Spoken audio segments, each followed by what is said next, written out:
On est quand même très proche, nous, de l'humain dans ce qu'il a de plus compliqué. On ne juge pas que des faits, on juge aussi un homme, son histoire, sa vie, sa famille, et c'est important pour qu'après la peine elle ait un sens et qu'elle ait un sens pour lui, pour la société, pour tout le monde. Quand tu dis que on est là pour trancher entre le bien et le mal, je suis pas forcément d'accord. On est là surtout pour appliquer la loi à une décision en particulier. Alors, contrairement à ce qu'on peut penser, il n'y a pas tellement de droits à l'ENM. La loi, c'est notre guide. Il y a des stages pénitentiaires, 2 semaines, donc on passe 2 semaines en milieu carcéral, en détention. Le juge, lorsqu'il condamne, c'est pas un distributeur automatique de peine. La justice ne fait pas son travail. En France, il faut commettre énormément de faits pour aller en prison.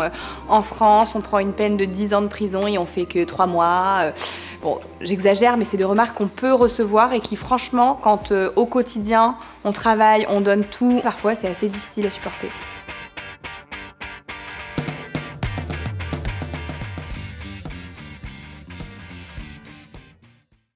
Aujourd'hui, on découvre le métier des juges avec Louise, qui est juge d'application des peines à Bordeaux. Alors j'avoue, on a un peu révisé avant de la rencontrer, parce qu'entre juge, magistrat et procureur, on était un peu paumés. Donc on vous fait un mini récap et on rejoint Louise juste après. Parmi les acteurs de la justice, on retrouve les avocats, les huissiers de justice, les greffiers, les experts judiciaires ou encore les magistrats. Il existe 2 types de magistrats. Les magistrats du parquet qu'on connaît mieux sous le nom de procureur. Le procureur dirige l'enquête, représente les intérêts de la société et défend la loi. Concrètement, ce sont eux qui réclament une peine en fonction d'une infraction commise. On les appelle magistrats du parquet parce qu'ils travaillent debout. En opposition, enfin c'est pas vraiment en opposition, les magistrats du siège qui eux travaillent assis sont les juges. Ce sont eux qui tranchent et c'est à ce métier qu'on va s'intéresser aujourd'hui. C'est parti! Bonjour, donc je m'appelle Louise, j'ai 31 ans et je suis magistrat. J'exerce actuellement les fonctions de juge de l'application des peines au tribunal judiciaire de Bordeaux depuis presque 6 mois. Avant ça, j'ai exercé 4 ans les fonctions de juge placé sur le ressort de la cour d'appel d'Agen et sur le ressort de la cour d'appel de Bordeaux, où j'ai exercé des fonctions de juge d'instruction, de juge des enfants, de juge aux affaires familiales, de juge d'instance en charge des tutelles, du surendettement, donc pas mal de fonctions pour un début de carrière. Alors on se retrouve en salle d'audience, on a la place du procureur qui est juste là, celle du greffier qui est là et bien évidemment la place du juge. Et donc on va parler ensemble des études et de la formation. Donc comment devient-on juge, comment devient-on magistrat? Alors pour devenir magistrat, il faut intégrer l'École nationale de la magistrature, qui est donc une école nationale, elle est à Bordeaux, et il existe 3 concours pour intégrer l'ENM. Il y a le premier concours qui représente en termes de pourcentage la plus grande partie des magistrats. C'est difficile. Je pense que c'est sans doute un des souvenirs, c'est pas forcément la meilleure année de ma vie, quoi. C'est un concours qui est très difficile, qui est très exigeant. On doit être à 2-3 000 personnes qui postulent chaque année pour un peu moins de 180 places. Ok. Voilà, et après il y a le 2e et le 3e concours qui sont des concours ouverts aux personnes qui ont déjà une expérience professionnelle, soit dans le secteur public pour le 2e concours, soit dans le secteur privé pour le 3e concours, avec des critères d'ancienneté. L'objectif là derrière, c'est celui d'essayer de diversifier au maximum les promotions d'auditeurs de justice, donc d'élèves magistrats, pour qu'il y ait des anciens avocats, des anciens notaires, des anciens commissaires, policiers, gendarmes, huissiers de justice, et essayer d'avoir un petit peu une palette la plus variée possible de ce que peut être l'auditeur de justice. Avant de présenter l'ENM, il faut quand même faire des études, minimum Bac+4. Alors la plupart ont un Bac+5, un Master 2. Pour ma part, j'ai un Master 1, droit public privé, classique.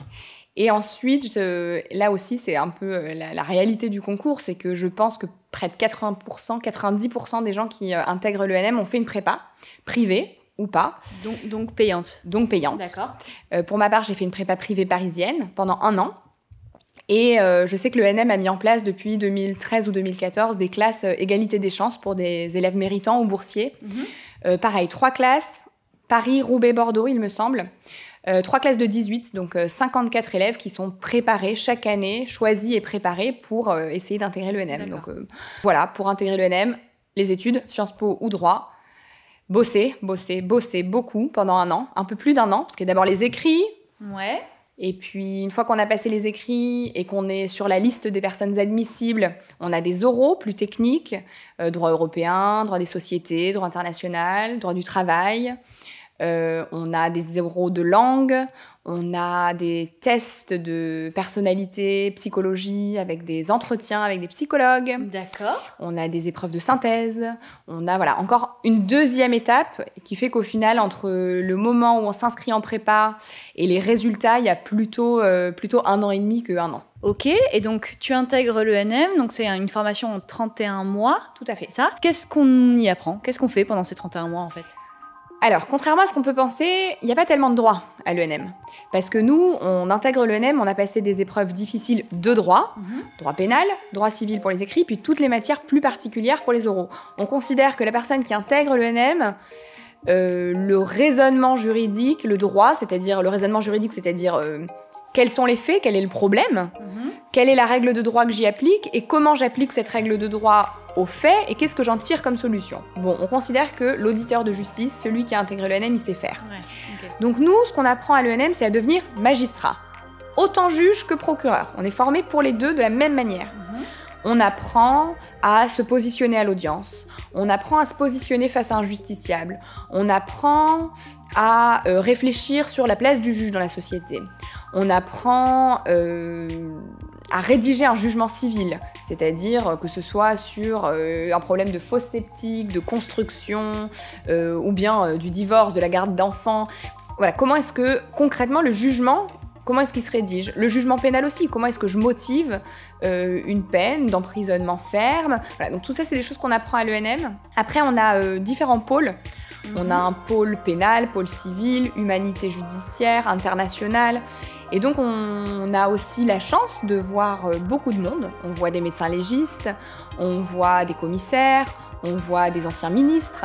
Voilà, on voit beaucoup de monde. On a une formation qui est très riche, mais je pense qu'elle est aussi beaucoup axée sur l'aspect plus philosophique peut-être et sur la préparation à l'exercice des fonctions de magistrat. Et est-ce que concrètement, vous vous déplacez? J'ai lu par exemple qu'il y avait certains élèves qui pouvaient participer en tant que public à des autopsies ou parfois éventuellement visiter des centres pénitentiaires, des choses comme ça. Ça se fait ça vraiment?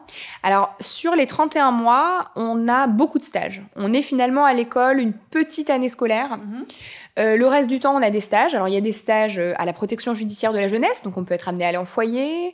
Il y a des stages pénitentiaires, 2 semaines, donc on passe 2 semaines en milieu carcéral, en détention, avec des surveillants toute la journée. Il y a également des stages dans des préfectures.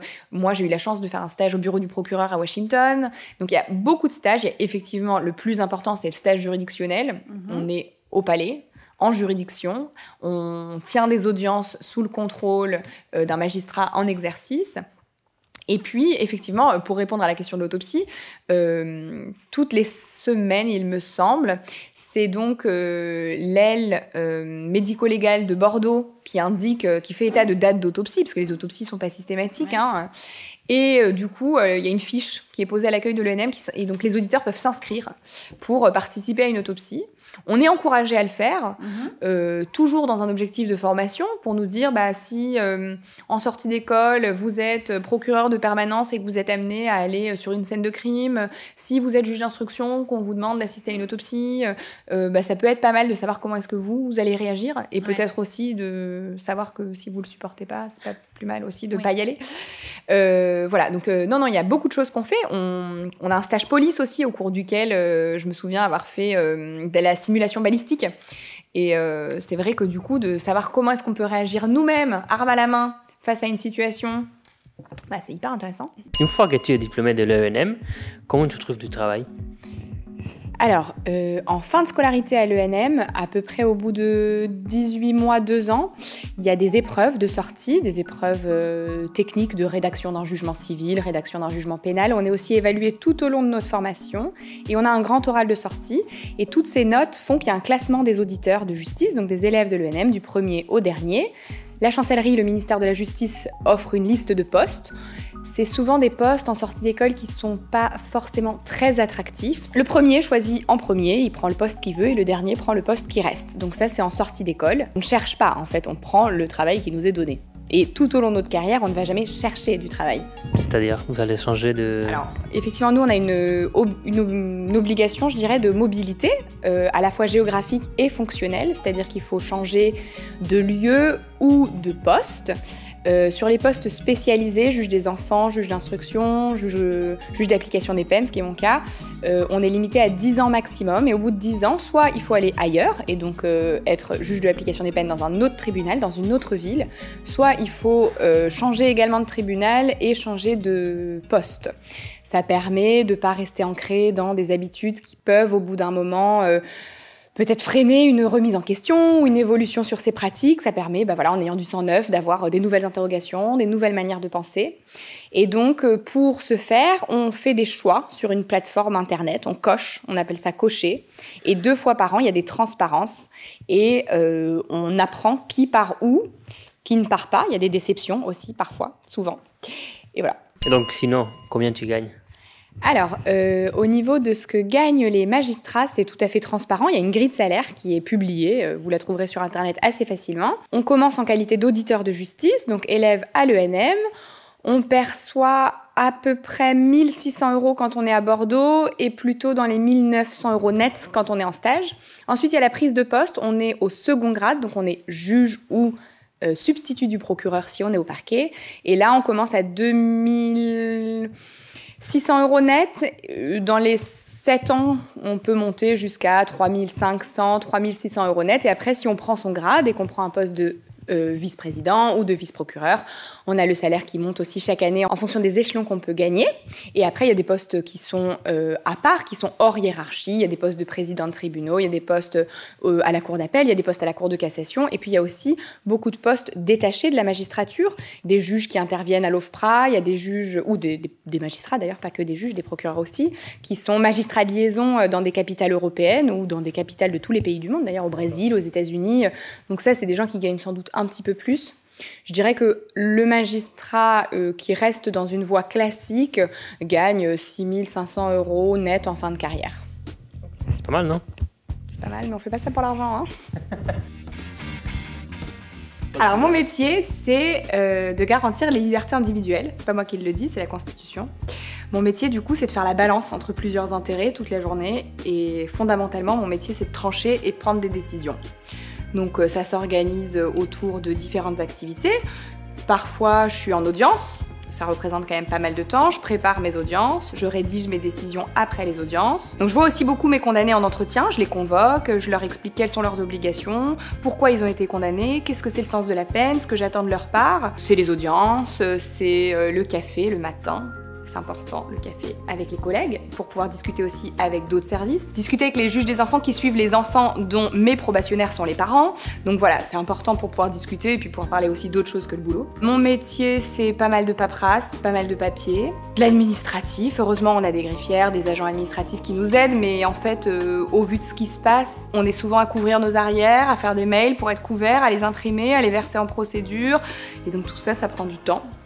Mon métier, c'est d'échanger aussi beaucoup avec le SPIP, le service pénitentiaire d'insertion et de probation, avec les policiers qui parfois veulent placer un individu en garde à vue et ils savent que moi je l'ai convoqué, qu'il va peut-être venir chez moi. Alors comment on s'organise? Est-ce que je suis d'accord, pas d'accord?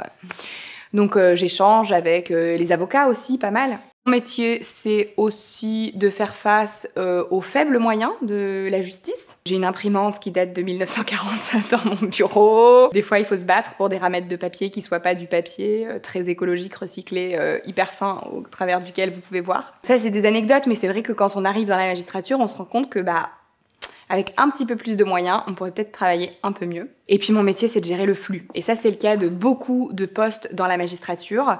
Le juge aux affaires familiales, le juge des enfants. Il y a beaucoup de dossiers pour pas tant de magistrats que ça. On l'a pas dit, mais nous, on est 8000 à peu près en France, 8000 magistrats, tous postes confondus.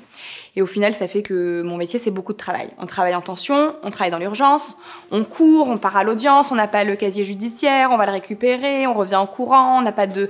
Moi, des fois, on me dit à midi que j'ai un de mes probationnaires qui passe en audience de comparution immédiate dans l'après-midi, donc il faut que je donne mon avis sur le fait de savoir si on révoque ou pas son sursis, est-ce qu'il va en prison ou pas, en plus des nouveaux faits pour les faits pour lesquels moi je le suivais. Donc il faut... Voilà, on est beaucoup dans l'urgence. Voilà. Mon métier, c'est aussi des vacances quand même, parce que c'est important de le dire. On a 9 semaines de vacances par an, donc ça permet quand même de poser quelques congés. On n'arrive pas toujours à tout poser, donc parfois on les met sur un compte épargne-temps pour soit se les faire payer, soit partir plus tôt à la retraite, ou les utiliser en retour de congé de maternité. Mais voilà, les vacances, ça compte quand même, c'est important. Je pense que les qualités essentielles, c'est d'abord l'empathie. Parce que si on n'en a pas, je pense que c'est difficile de juger nos semblables toute la journée sans empathie, sans essayer de comprendre leur histoire. On juge pas que des faits, on juge aussi un homme, son histoire, sa vie, sa famille. Et c'est important pour qu'après la peine, elle ait un sens et qu'elle ait un sens pour lui, pour la société, pour tout le monde. Je pense qu'il faut être organisé, je pense qu'il faut être assez rapide parce qu'on peut vite se noyer sinon. Alors ce que j'aime le moins dans mon métier, en fonction de mon état d'esprit, il peut m'arriver d'être particulièrement agacée par les remarques extérieures de laxisme, de la justice ne fait pas son travail, en France il faut commettre énormément de faits pour aller en prison, en France on prend une peine de 10 ans de prison et on fait que 3 mois. Bon, j'exagère, mais c'est des remarques qu'on peut recevoir et qui, franchement, quand au quotidien, on travaille, on donne tout, on essaye de servir l'institution judiciaire, on essaye de tout faire pour le mieux de la société, et qu'on se prend ces remarques, il suffit d'être un peu fatigué, de pas avoir envie de faire preuve de pédagogie, et ça, parfois, c'est assez difficile à supporter. J'ai l'impression un peu que ton métier, c'est trouver la balance entre le bien et le mal. Par contre, on sait que dans la vie, tout n'est pas ni tout blanc, ni tout noir. Comment tu fais pour trouver le bon dosage entre l'application de la loi et l'humain? Alors là, on touche vraiment au cœur du métier de magistrat. Effectivement, tout n'est pas tout blanc, tout n'est pas tout noir. Et c'est là que le magistrat va faire un réel travail de motivation. Motivation en prenant l'humain pour l'appliquer à la loi. La loi, c'est notre guide. C'est les critères qui nous sont posés. On a également des guides plus déontologiques, celui de l'objectivité, celui de l'impartialité, un devoir de prendre du recul sur une situation pour pouvoir au mieux y appliquer la loi. Le juge, lorsqu'il condamne, c'est pas un distributeur automatique de peine. On n'est pas là pour dire monsieur, il a commis tel fait, il est en récidive, donc il mérite une peine de 2 ans d'emprisonnement. On est là pour s'assurer aussi que cette peine, elle ait un sens, que cette peine, elle soit appliquée, que cette peine, elle permette de prévenir la récidive, elle permette de protéger les intérêts de la victime, de toute la société. Quand tu dis que on est là pour trancher entre le bien et le mal, je suis pas forcément d'accord. On est là surtout pour appliquer la loi à une décision en particulier. Parfois, quand il s'agit de décider si c'est la responsabilité du constructeur ou de l'architecte dans un travail de construction, bon, il s'agit pas forcément de bien ou de mal. Il s'agit vraiment de l'application de la loi qui est là pour nous permettre à tous de vivre ensemble. Ce que je pense, c'est que le fait qu'on ait la loi à appliquer, ça nous aide, effectivement, parce qu'on est humain et qu'on fait face à des situations qui sont parfois très difficiles. Un magistrat, au cours de sa vie, il va avoir vu, essayé de comprendre, juger les situations les plus invraisemblables pour le commun des mortels. Qu'il s'agisse d'un bébé secoué, qu'il s'agisse d'inceste, qu'il s'agisse de violences conjugales qui ont pu durer sur une période très longue. Et là, on est tous des humains. On peut tous être affectés par ces situations-là. Et le fait qu'on ait la loi qui nous guide, qui nous donne des grands principes, ça nous aide aussi à prendre ce recul-là, à se détacher, à pas ramener tous ces problèmes-là à la maison et en connaissance de cause grâce à la loi, grâce aux principes qui sont aussi édictés par la Cour de cassation dans l'aide qu'elle nous apporte dans l'application concrète de la loi, ça nous permet de prendre ce recul-là et d'essayer au maximum de faire part d'objectivité, d'impartialité et d'humanité. Est-ce que du coup, quand tu as commencé, c'était compliqué de ne pas ramener toutes ces affaires, toutes ces histoires à la maison? Pour ma part, je suis pas sûre qu'à ce niveau-là, il y ait une évolution. Je pense que quand j'ai commencé, on a parlé des auditeurs de justice qui sont les élèves magistrats. Moi, je me suis sentie intégrer le corps de la magistrature le jour où j'ai prêté serment et où je suis devenue auditrice de justice. Les auditeurs de justice, ils rendent pas encore de décision, mais ils sont immergés dans ce monde-là. On est dans notre petite bulle. On se retrouve tous ensemble après, pour la plupart, une année qui a été très difficile, celle du concours. Et on est accompagnés, on a l'impression de rejoindre une grande famille. Et dès le début, on nous parle de ça. Est-ce que vous allez ramener les choses à la maison? Comment est-ce que vous allez vivre ces situations difficiles? Moi, j'ai commencé mon premier poste, j'étais juge des enfants au tribunal de Cahors. Et effectivement, j'avais envie. Moi, mon conjoint, il n'est pas du tout dans la magistrature. J'avais envie d'en parler, j'avais envie de partager certaines situations, que ce soit avec lui, que ce soit avec des collègues, ce qui est parfois plus facile. Cette envie-là, elle demeure aujourd'hui. Parfois, je rentre et j'ai besoin. J'ai besoin de déposer, j'ai besoin de dire ce qui s'est passé, comment j'ai pu le vivre. Je pense que ça, c'est quelque chose de très personnel qui perdure. Après, moi, ça m'envahit pas non plus et j'arrive aussi à laisser ce qui se passe au tribunal et à ne pas avoir envie de ramener tous les mineurs à la maison parce que c'est pas possible et parce que c'est pas non plus la solution. Est-ce que tu dirais que ton métier implique beaucoup de pression? Est-ce que certaines personnes ou institutions tentent d'influencer ta décision ou c'est complètement un mythe? Et est-ce que tu reçois aussi des menaces parfois? Alors, sur la pression, je pense que c'est un métier, effectivement, où il y a une certaine pression parce que parfois, pour nous, ça va être une affaire parmi les 10 affaires qu'on va juger dans la matinée, alors qu'il faut quand même se rappeler, notamment aux affaires familiales où vous avez 15 couples dans la matinée qui divorcent, où pour eux, c'est l'histoire de leur vie, en fait. C'est le dossier de leur vie. Savoir si les enfants vont vivre chez la maman ou chez le papa, c'est une décision qui, pour eux, concrètement, sur les années à venir, va avoir une importance. Celui qui se bat depuis des années pour récupérer une parcelle de son terrain que son voisin réclame, pour lui aussi, c'est l'affaire de sa vie. Et donc, c'est vrai que ça, je pense qu'en termes de conscience professionnelle, je ne sais pas si le mot pression est adapté, mais effectivement, il faut toujours se rappeler que si c'est un dossier parmi tant d'autres pour nous, c'est pas le cas pour les justiciables. Et là, il y a une pression qui peut-être découle du fait qu'on a tous prêté serment et qu'on doit tous essayer de rendre la justice au mieux et de prendre les décisions, si pas les meilleures, au moins les moins pires. Sur le fait de savoir si, oui ou non, il y a des personnes ou des institutions qui essayent d'influencer les décisions qui peuvent être prises par des magistrats, alors effectivement, parfois, on peut entendre certaines choses dans la presse. C'est de loin pas du tout le quotidien de la magistrature. Moi, à mon niveau, je suis un petit juge de sortie d'école depuis seulement 4 ans, au premier grade. C'est très loin de moi, c'est quelque chose que je ne connais pas, c'est quelque chose que je n'ai jamais touché du doigt de près ou de loin. Pour moi, si on en entend parler une fois tous les 10 ans, je sais pas. Peut-être qu'il y a des gens qui tentent. Après, le fait de dire qu'ils y parviennent, je pense que c'est pas le cas. Est-ce que c'est naïf ou pas de ma part? Je ne sais pas. Mais je pense que c'est pas le cas et que les magistrats on est quand même dans un corps avec une conscience professionnelle qui est importante. Enfin, sur le fait de savoir si on reçoit des menaces ou pas, on est quand même très proche, nous, de l'humain dans ce qu'il a de plus compliqué. On fait face à des gens qui ont des vies difficiles, des parcours de vie chaotiques, que ce soit les parents qui ont des gros problèmes d'éducation avec leurs enfants, que ce soit les condamnés que je vois tous les jours dans mon bureau, c'est des gens qui sont pas équilibrés pour certains, c'est des gens qui ont une très faible tolérance à la frustration. Quand vous leur annoncez que vous faites pas droit à l'aménagement de leur peine et qu'ils vont devoir partir en détention, quand vous leur annoncez que leur enfant va être placé en famille d'accueil, quand vous leur annoncez qu'ils pourront pas avoir leur enfant pour Noël parce que vous considérez qu'ils sont pas prêts, alors oui, c'est des gens qui parfois partent au quart de tour et sont capables de proférer des menaces en vous disant qu'ils vont revenir, qu'ils vont mettre le feu au tribunal, qu'ils savent où vous habitez, qu'ils ont vu que vous avez une bague au doigt et qu'ils vont essayer de trouver qui est votre mari et qui vous demandent si vous aussi vous avez des enfants. Alors, soit on est capable de faire redescendre la pression et de leur expliquer qu'il s'agit pas de nous et qu'on fait notre travail au mieux, soit, et quand vraiment c'est le cas, il faut le faire, je pense, on fait un rapport d'incident, on transmet au procureur de la République et on demande éventuellement à ce qu'il y ait des poursuites parce que le fait de menacer une personne en charge de l'autorité publique, c'est un délit à part entière. Et après, au procureur de la République de voir si, en fonction des situations, ça vaut la peine d'être poursuivi ou pas. Mais je pense qu'il y a certaines choses qu'il faut pas laisser passer pour se protéger, pour protéger l'institution et parce qu'il y a des messages qui doivent clairement passer. La vidéo touche à sa fin, on espère que ça vous a plu. Si les métiers du droit vous intéressent, sachez qu'on a d'ores et déjà tourné le métier d'avocat avec Margot et la vidéo est disponible sur notre chaîne YouTube. Comme d'habitude, n'hésitez pas à liker, à partager cette vidéo et aujourd'hui c'est un peu particulier parce que si vous ne les faites pas, je vais devoir vous condamner. À lundi prochain.